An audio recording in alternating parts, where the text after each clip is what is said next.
मैं architect Devendra Singh channel सिंप्लीकैड में आपका स्वागत करता हूं। आइए आज हम देखते हैं हैच कमांड में क्लोज बाउंड्री एरर और डायलॉग बॉक्स और रिबन के बीच में हम कैसे टॉगल कर सकते हैं। सबसे पहले हम देखते हैं क्लोज बाउंड्री एरर को। जब हम पिक पॉइंट करते हैं किसी बाउंड्री के अंदर हैच करने के लिए, तो कभी कभी क्या होता है कि हैच बाउंड्री कहीं पर खुली होती है, मतलब कॉर्नर जो हैं वो मिले हुए नहीं होते, उसमें कुछ गैप होता है। तब ये एक डायलॉग बॉक्स खुल जाता है जिसमें लिखा आता है a close boundary can not be determined. इसको मैं क्लोज कर देता हूँ। इसके साथ में देखिए ये दो सर्कल जैसे आ रहे हैं, इसका मतलब दो जगह पर ये जहाँ पर ये लाल सर्कल हैं यहाँ पर गैप है। देखिए यहाँ पर ये गैप है। ऐसे ही मैं यहाँ देखता हूँ, इधर भी ये गैप है। तो ऐसे में अगर हम गैप बंद किए बिना हम उस हैच को करना चाहते हैं, तो ऐसे में हम इस पैनल में देखिए हैच रिबन में, इस पैनल के अंदर आप देखेंगे एनोटेटिव वाले पैनल में ऑप्शंस, यहाँ पर आप देखेंगे सबसे ऊपर है गैप टॉलरेंस, ये भी 0 है। इसको मैं यहाँ पे पिक करता हूँ, इसको मैं कर देता हूँ 6 मैंने किया। उसके बाद मैंने इसको सेलेक्ट किया इधर, देखिए उसके बाद मेरे पास ये ऑप्शन आते हैं कंटिन्यू हैचिंग दिस एरिया और do not hatch this area. तो मैं कंटिन्यू हैचिंग दिस एरिया को सेलेक्ट करता हूँ। देखिए इस गैप को रखते हुए भी इसने इसको हैच कर दिया। तो गैप टॉलरेंस जो है उसको हम बढ़ा सकते हैं उस गैप के हिसाब से, जितना गैप है। मान लीजिए यहाँ पर 3.5 फुट के डोर का गैप है, तो हम उसको 3.5-4 फुट कर सकते हैं। तो 4 फुट करने से ये उसी हिसाब से फिर उसको बंद करके हैच कर देगा, मतलब ये हैच दिखा देगा, बंद नहीं करेगा। यहाँ पर देखिए गैप वैसे का वैसा है ये, लेकिन इसमें हैच हो गया है। यहाँ पर भी देखिए ये गैप है, लेकिन ये हैच हो गया है। इसके अलावा कुछ लोगों को हैच डायलॉग बॉक्स में काम करने में ज़्यादा ईजियर लगता है, ज़्यादा कन्वीनियंट लगता है। तो वो लोग चाहते हैं कि रिबन ना खुले, हैच कमांड लेने पर सीधा डायलॉग बॉक्स खुल जाए।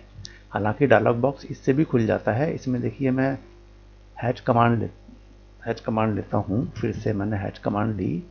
इसमें ऑप्शंस में आप देखिए फिर से मैंने ये कोने पर ऑप्शन सेटिंग, इसको मैंने सेलेक्ट किया। ये देखिए ये डायलॉग बॉक्स इसमें खुल जाता है, लेकिन मुझे हर बार ये डायलॉग बॉक्स रिबन में जाकर के यहाँ से खोलना पड़ेगा।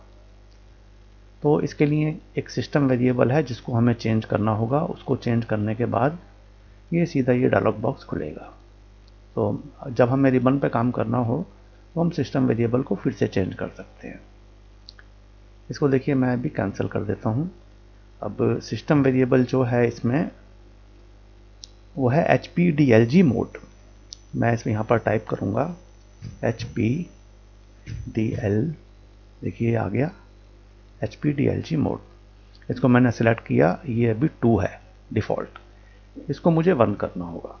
मैं इसको 1 कर देता हूँ, मैंने 1 कर दिया। उसके बाद देखिए ये हैच कमांड लेता हूँ मैं फिर से।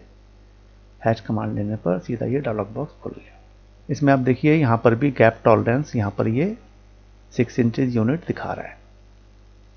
तो वही ऑप्शन सारे इसके अंदर भी आते हैं डायलॉग बॉक्स के अंदर। ये अपनी कन्वीनियंस की बात है, किसको कहाँ कन्वीनियंट है, कैसे कन्वीनियंट है, उसके हिसाब से काम करने के लिए ये एक सिस्टम वेरिएबल है जिसको हम इस्तेमाल कर सकते हैं।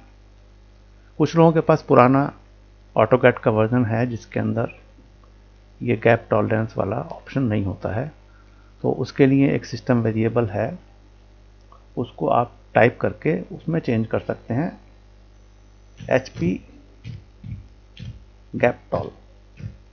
ये देखिए ये आ गया। इसको मैंने सेलेक्ट किया, इसमें ये 6 लिखा आ रहा है क्योंकि 6 इंच मैंने इसको किया था। तो मैं इसको फिर से 0 कर देता हूँ। इस तरह से यहाँ से भी इसको चेंज करके काम किया जा सकता है। ये वीडियो आपको अच्छी लगी तो आप इसको प्लीज़ शेयर कीजिए, लाइक कीजिए, सब्सक्राइब कीजिए। Thank you.